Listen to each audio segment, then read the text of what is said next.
Rapid economic growth, urbanisation, increasing personal wealth and ambitious businesses with their eyes on global expansion will all contribute to China's influence around the world continuing to grow. With this will come new opportunities for partnerships with the UK across many businesses and many sectors of the economy. Hello, I'm Nick Wood. And I'm Julie Zhou. On Business World this week, and in the first two special programs, we are at the China Business Conference to examine the past, present, and the future of China's economy and the implications for British business involvement.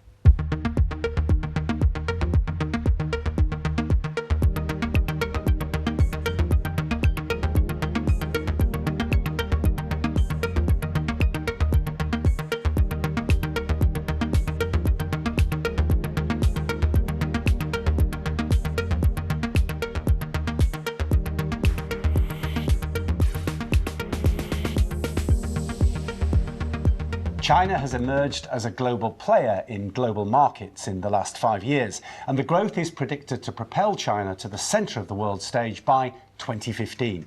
At the People's Party National Conference, the eyes of the world looked to the new leader, Xi Jinping, for indications that business and growth will be the priorities of the new Congress. With a new GDP growth goal of 7.5%, the stage is now set with business expansion at the very top of the agenda. But with challenging domestic and international conditions, partnerships and policies are needed for progress. The China Business Conference is just one of the initiatives that have been developed to offer a dialogue between China and Britain. We asked people at the conference, including their current chairman, Sir David Brewer, about their aims and objectives.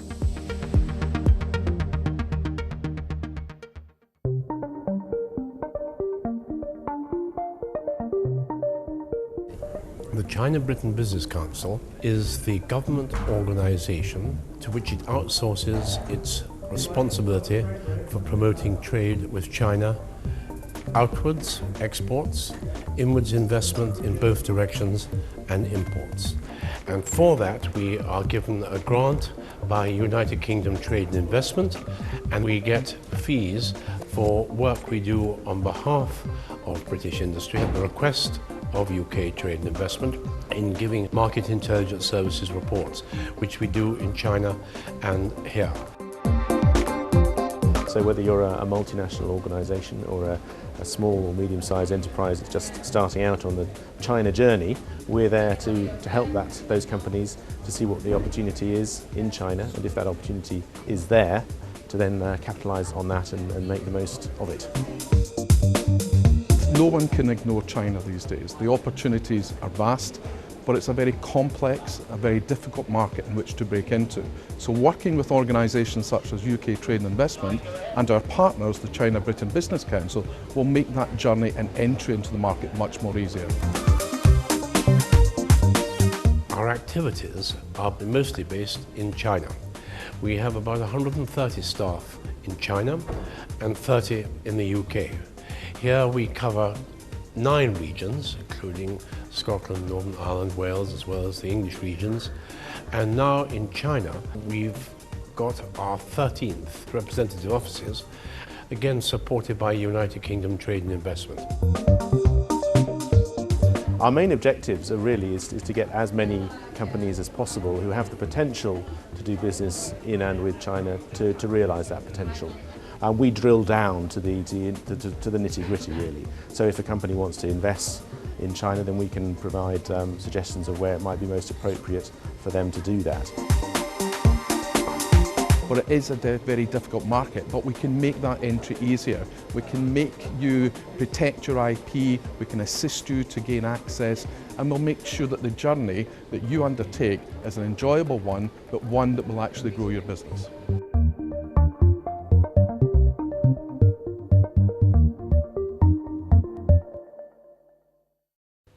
The conference has been organised to address the key issues the business wishing to enter the Chinese market will encounter, but also to bridge the very different commercial, regulatory and cultural environments of the partner countries.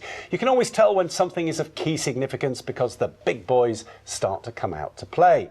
And this conference was launched with keynote speeches from representatives of both governments.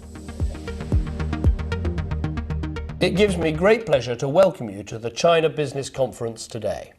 When we came into office, we said this government would go for growth relentlessly, pursuing trade all over the world, connecting up to the fastest growing parts of the planet. And that's what today is all about. I believe the timing of this conference could not be more fitting. I've learned that the theme of this conference will focus on the drivers of China's future economic growth and how to seize the opportunities of cooperation with China. There are, quite simply, huge opportunities for China and Britain if we deepen our trade and our business links. For China, the UK speaks the world's language. We have the City of London. We've got some of the best universities anywhere in the world, and we're a global hub for science and innovation, from the startups of East London's Tech City to the labs of Cambridge. I believe a sustained economic growth of China is a really excellent news for British business community. You will see a larger export market and a more rewarding investment destination. Your technologies and IPRs will be better protected and generate more returns. Since the turn of the century, the Chinese economy has more than tripled in size, and it's on course to overtake the US in less than a decade from now. In the same period, China's middle class will grow to over 600 million people. People who want to buy the kind of goods that Britain excels in. Creative, stylish, innovative, luxury goods. So China is critical to our prosperity. And this government is doing everything we can to deepen those links between our two countries. You will see more tourists from China, and they will create more jobs and business opportunities for British tourists and retailing sectors. You will see more Chinese enterprises make investments, open branches, and set up regional headquarters in Britain. To our friends in China, look to Britain to invest, to locate, to do business. The United Kingdom remains one of the most open economies anywhere in the world. That's why more than 500 Chinese companies have already invested directly into the UK, and we are rolling out the red carpet for more. Let us seize these opportunities and work together for win-win. With high-profile contributions from the government setting the tone of the conference, we asked delegates and panelists alike what the role of the government has been traditionally and what it now needs to be.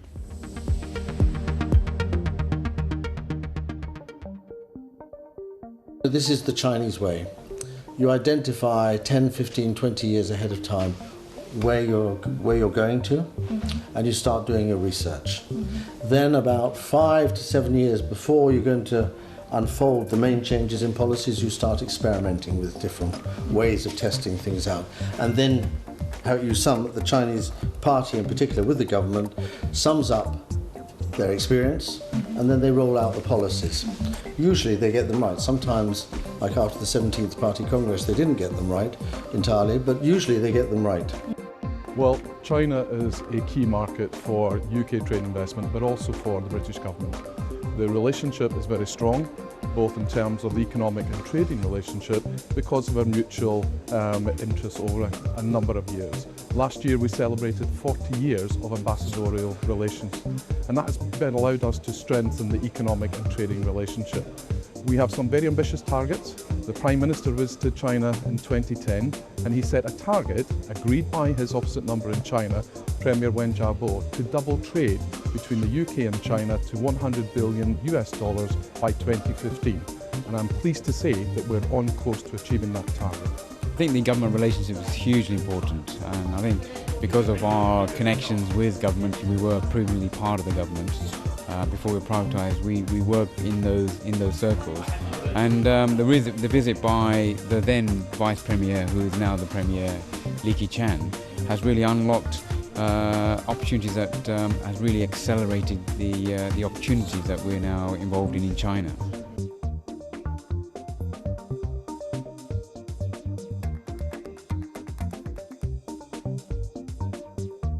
Government connections both in the UK and in China are very important, and particularly in China, where there is often a very strong link still between business and government. But I think underneath that level, there's a very good working relationship at all levels. So we have a great deal in common and a great deal to give each other. I would like to see this a little bit warmer at the top level, but there's a new generation of Chinese leaders coming to power in China now as we speak, and I think there's every reason to hope that there will be a really good relationship between our leaders and theirs. That's important. Certainly the companies that we work with are often very well aware that if they want to succeed in a particular province, then there will be an element of working with the local government on the ground, whether that's at a provincial or a municipal level. So getting your government relations right is still very key, and probably more so in China than in some other countries.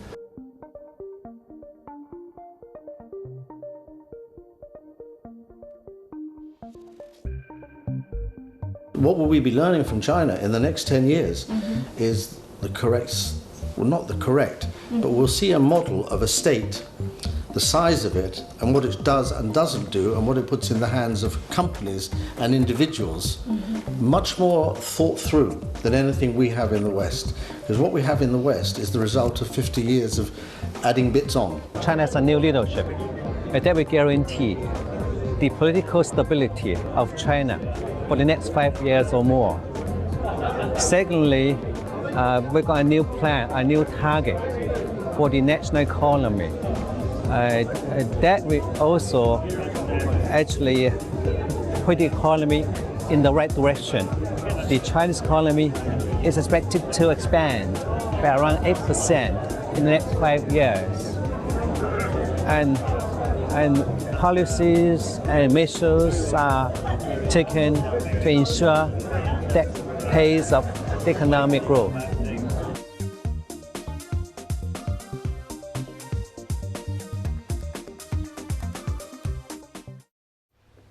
So from those contributions, it's clear that international cooperation needs not only legislative support, but also key movers. At the opening address of the Boao Forum for Asia conference in April, President Xi Jinping pledged to keep China's door open to the outside world and also to pursue development that benefits not just China, but the global economy. The theme of this year's forum is Asia Seeking Development for All, Restructuring, Responsibility and Cooperation. President Xi said the theme is highly relevant.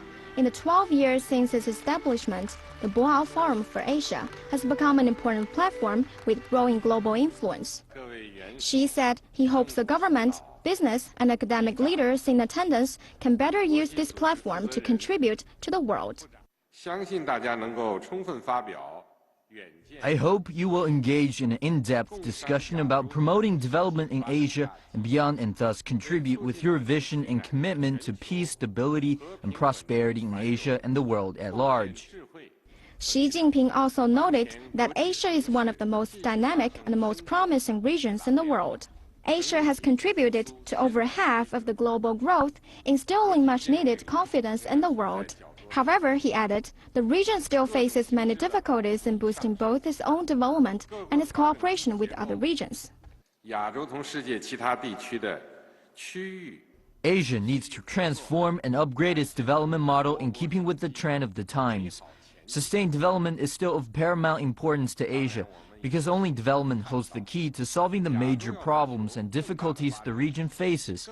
It is important that we should shift the growth model, adjust the economic structure, make development more cost-effective, and make life better for our people.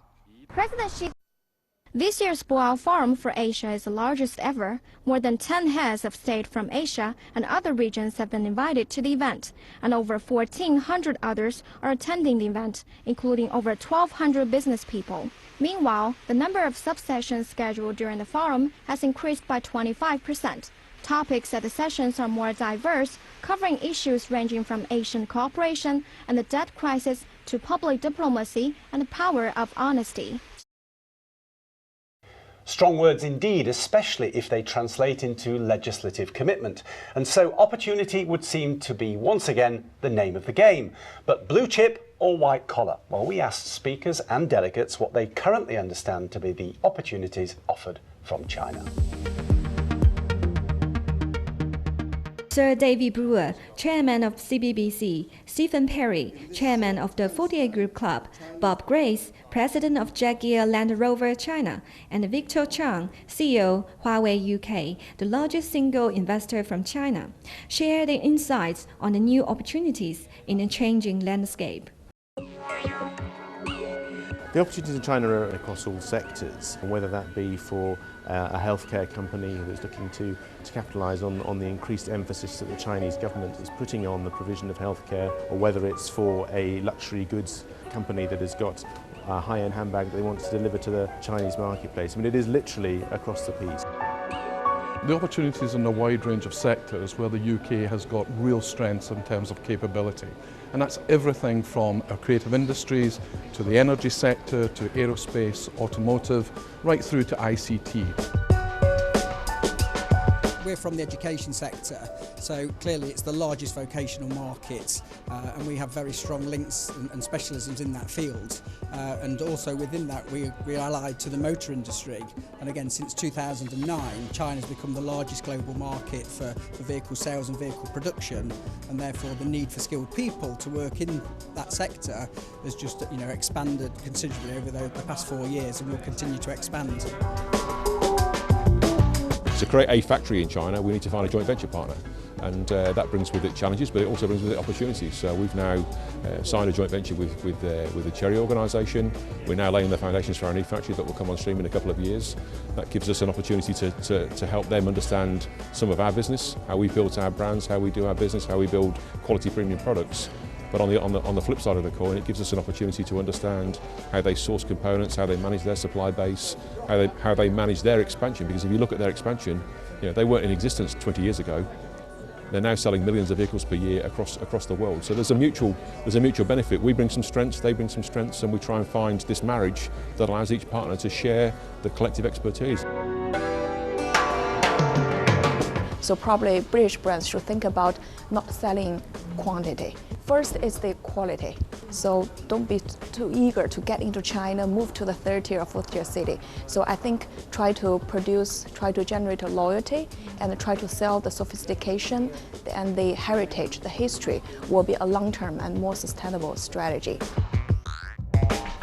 There is no point in coming and trying to make a quick buck. That will not happen. You need to have a long-term strategy, you need to have a long-term commitment to the market. And the way you do that is developing relationships, understanding what is China's needs and how you can match your capabilities and strengths to take that forward. The scope for expansion of UK's exports to China is still pretty big. We want more quality products to satisfy the demand of the consumers. We want capital goods to upgrade our industries. In terms of Chinese inbounds into the UK, the sectors that China is interested in progressing with and developing expertise in are sectors that we're very strong in here in the UK, so research and development, marketing, branding, all those sort of areas. In addition, our tax regime here in the UK has become very favourable for Chinese companies who wish to establish a presence in Europe, and it's a very good place for Chinese companies to establish their headquarters. I think one message I want to mention here is that lots of people were talking about, okay, how to invest in China, what's the investment opportunities, how do I get more profit of China? But so we should think more globally, because the competition is not only about within China. It's not only about China's strategy, it's about more global strategy. So companies should think about not only to compete, but also how to collaborate. The British are very experienced in international trade and investment. And if we begin to understand that we should continue to look at China as a market, and we should continue to get our businesses active in China, but that we should begin to engage with China on the international, on the global scene. The opportunities to work together with China in helping to develop Africa and other places in the world are incredible. I can't think of any sector for which there isn't an opportunity in China at the moment.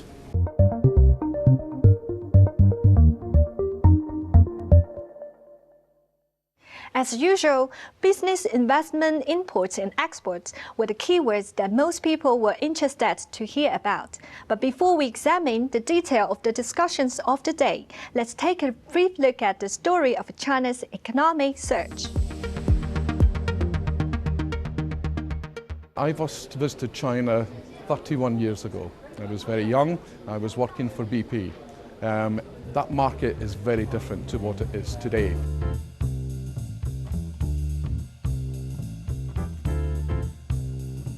The open door policy, which was really the opening up of China after the death of Mao and so on, is now just over 30 years old, and it takes a very long time to build up momentum. So I think it is right to say that the moment of China has come and that this is the point at which there's going to be a sort of burst of activity.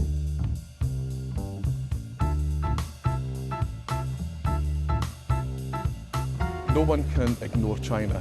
No one. If you're in business and you're in exports, you must come to China.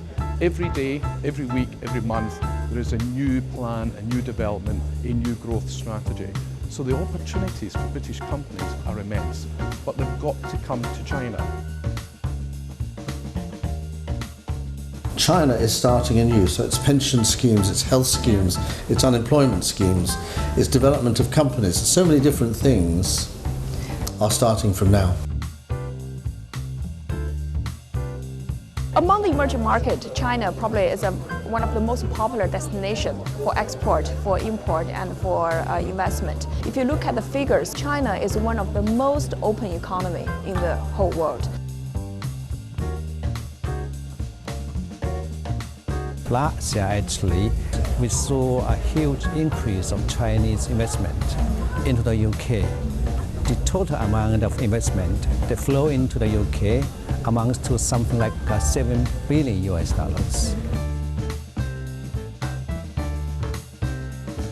So I can remember back in 2009 we were looking at the forecast for the car market in luxury terms by 2020, and we were defining that to be about 1 million units per year by 2020. The latest view is it's probably going to be about 3 million cars by 2020. So just absolutely phenomenal growth. The opening session of the conference laid out the stall of the concerns and challenges of trade with China from a British perspective. But while the speakers were upbeat about the possibilities of cooperation, what's the story away from the conference rhetoric? If productivity and trade expansion are the priorities, what does growth actually mean? We took a detailed look at the UK to China bilateral trade figures from recent years to see what trends are emerging.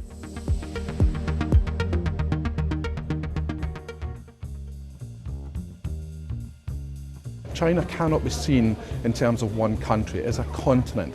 The opportunities are vast, and people tended to look at the traditional centres of China like the Beijing, Shanghai, Guangzhou, but the opportunities are now in the second-tier cities where UKTI and CBBC are leading missions into those cities, identifying the new business opportunities and working with Chinese companies to grow that investment themselves.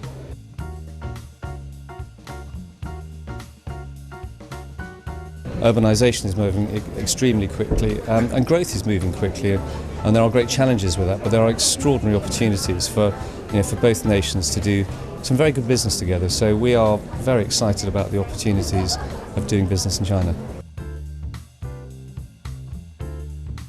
Chinese business sector, they are working extremely hard. They just want strive to be successful, and there's basically an urge for people to change their social class. So, and everybody work very hard, and the consumption urge is also huge.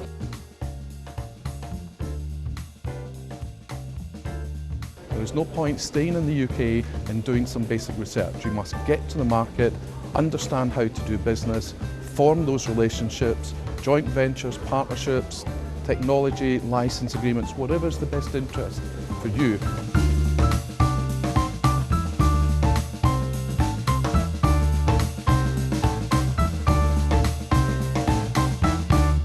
Back to the CBBC conference now and the May sessions. The first session of the day examined the mass urbanization project that China currently faces.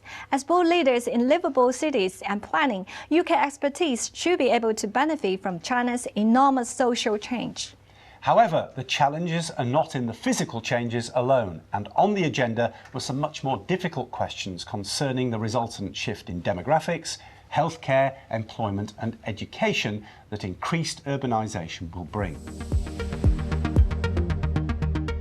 The speakers pointed out that China's elderly population had reached 194 million in 2012, the aging level of 14.3%. It was the first time the urban population was more than the agricultural population for thousands of years. The 12th five-year plan predicts that the urbanization rate will rise above 50%. China's aging population and urbanization will bring immense opportunities but also challenges in demographics, healthcare, employment, education, and city planning. The key advice was that smarter companies will benefit more. There are many sectors actually that UK and China can work together for mutual benefit. Urbanization is an important area.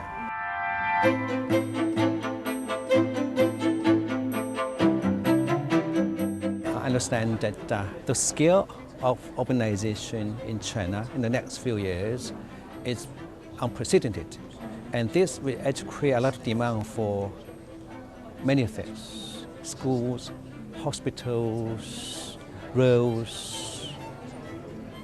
The figure actually is mind-boggling indeed. There's lots of learning that you can take from Beijing. You know, it's a pretty intense city, and really the expansion is on the sprawls on the outside. So a lot of cities are having those challenges as to how they grow, you know, in a more sustainable way. Key decisions around infrastructure, transport, access. You know, these are really high-level macro decisions that need to be really well thought through before you then start to do the master plan at sort of development and local community levels. I think the urbanisation opportunities in China are some of the best opportunities in the world to develop collaboration between China and the United Kingdom in particular.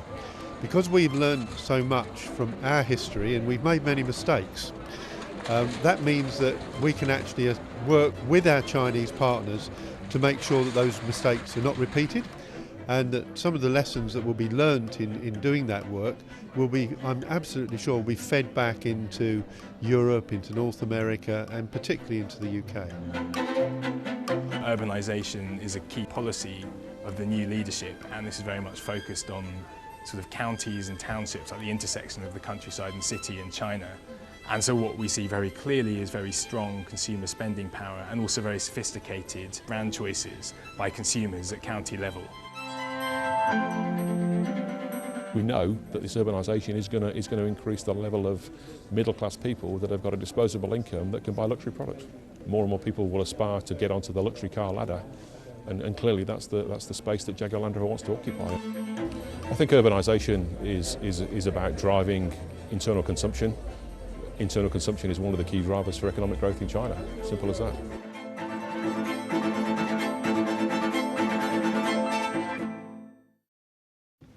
The third and final session of the day examined China as an outbound enterprise. Chinese companies are looking across the world for opportunities.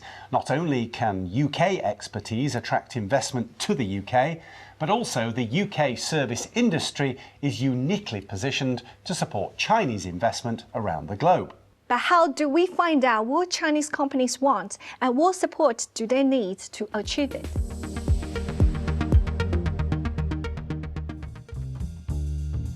Obviously, in the early years of engagement, there was a very strong emphasis on China looking for increased foreign direct investment into China. And obviously, UK companies have been very positive in that. What we're seeing now is a subtle change in that, yes, there is still that desire for increased foreign direct investments into many different provinces across China, but there is now an increased willingness or increased need by Chinese companies to look at the opportunities for investment in the UK itself, whether that be by direct inward investment from there or even for acquisition as well. A Chinese company can come here for £100. They can open a company, get themselves a website, get themselves a location. Doesn't have to be an office, could be a virtual office. Get themselves some business cards, and you're up and running. It really is that simple. And then you need to understand the marketplace, which of course is where we come in. But it is simple, and it's not like that in other countries. It certainly isn't like that in China at the moment. It is much more bureaucratic and more difficult. But UK companies can be helped to open up in China and be successful. From China to the UK, we're one of the most open, transparent economies in Europe and in the world. And we help, as UKTI, that journey for Chinese companies to come to the UK.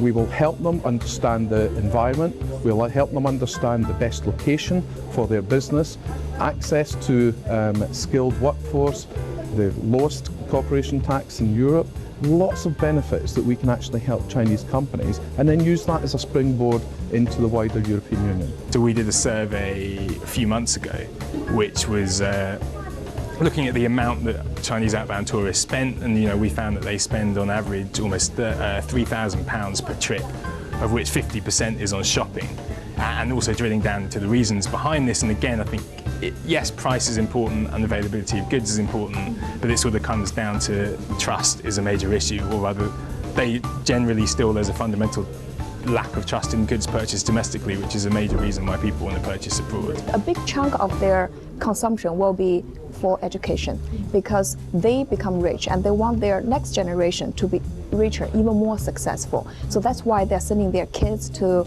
UK to get better and higher education.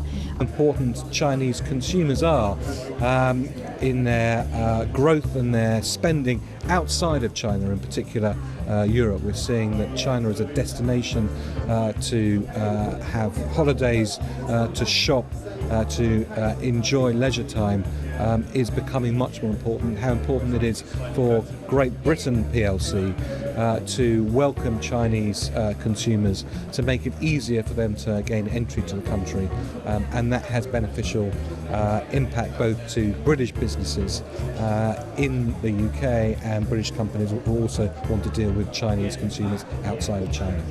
But even in our European partners, it's not the same. I mean, UK really does have an open, balanced and free platform for doing business.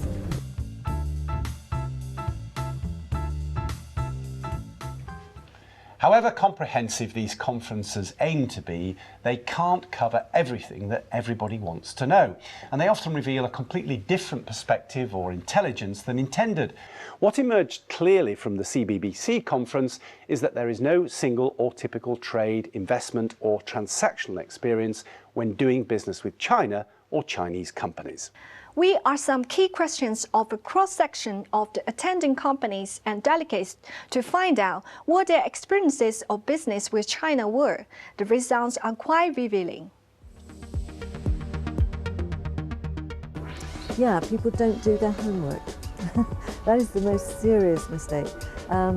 People think that you can get on a plane with a guidebook, as if you were going on holiday, and by the time you get off 10 hours later, you will know all you need to know about China. This, of course, is not true. China is a complicated place to do business.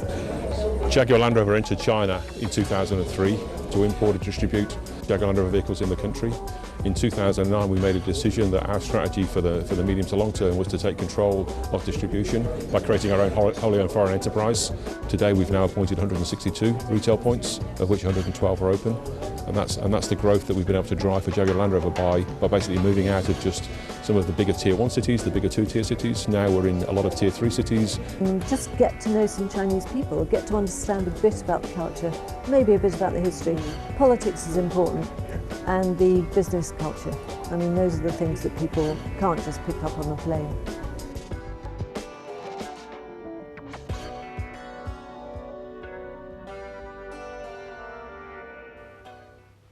A recurring theme of the day was that for every opportunity China offers for trade, investment and cooperation, there are also a whole set of unique challenges that come in each and every sector. So in our quest to unlock the intelligence from the people who've been there, seen that and worn the T-shirt, we asked our delegates, panellists and experts to describe the challenges they'd faced.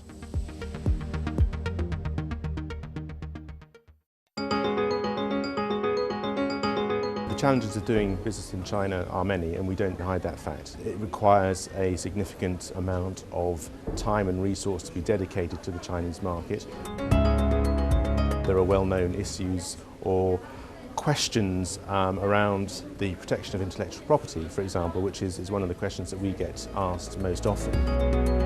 Over the last few years, there's been a significant increase in the attention that the Chinese government is paying on the protection of intellectual property. And now, the laws that China has in place are probably some of the best in the world. I think the biggest frustration is when you talk to somebody and they're talking to you and you completely misunderstand each other. It sounds a very simple thing to say, but my experience of working in China is if you get into a confrontational situation, more often than not, it's because you're misunderstanding each other. So you've got to stop, go back to the beginning and start again.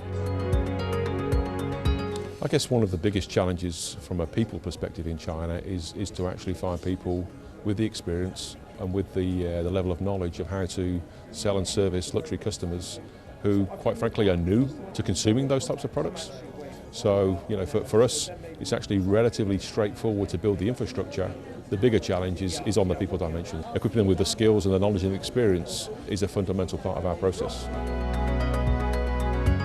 We do come from different histories and different backgrounds, so we have to learn to understand each other in terms of what is important to the Chinese, what are they trying to achieve, and equally the Chinese have to understand what we're trying to achieve in business. But I think a good meal together, a good sense of humour, and a few glasses of wine can break down extraordinary barriers. People don't do their homework. People think that you can get on a plane with a guidebook, as if you were going on holiday, and by the time you get off 10 hours later, you will know all you need to know about China. This, of course, is not true. China is a complicated place to do business. You may not want to spend a fortune before you actually go, but I do encourage people to speak to other companies that they know that are already involved in China. Just get to know some Chinese people, get to understand a bit about the culture, maybe a bit about the history. Politics is important, and the business culture. I mean, those are the things that people can't just pick up on a plane. Speed of getting these things together, engaging with a new Chinese partner that's getting to know one another has taken some time. And also developing a new product into the UK market and dealing with the local authorities and the restrictions within the UK government has been challenging. However, we're in this for the long haul. We know it's a long-term partnership, so we've taken the time. I think going out to China from a standing start as a small business or a business on your own, I think is very, very hard. The Sino-British Business Council have opened a lot of doors for us, and my personal experience having been out there, there's a huge appetite in the areas that I visited to engage with Europe, engage with the West, and do business. So the challenges are overcome, but you do really need an intermediary. I think trying to do it on your own is really hard work.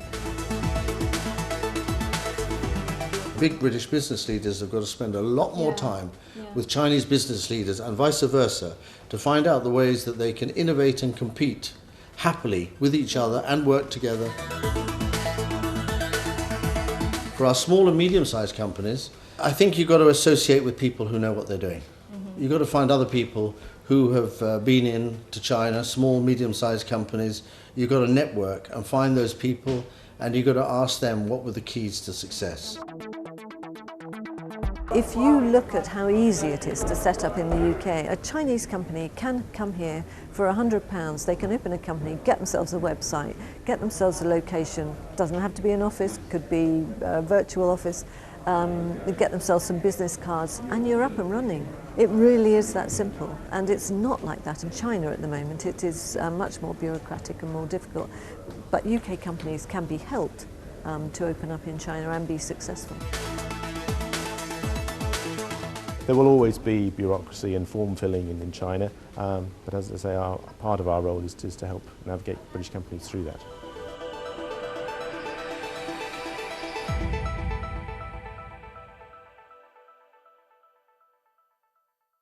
That's about all from Business World for this episode. Next time, there will be a fuller China-Britain Business Conference Highlights Digest featuring more coverage of the panels from the conference.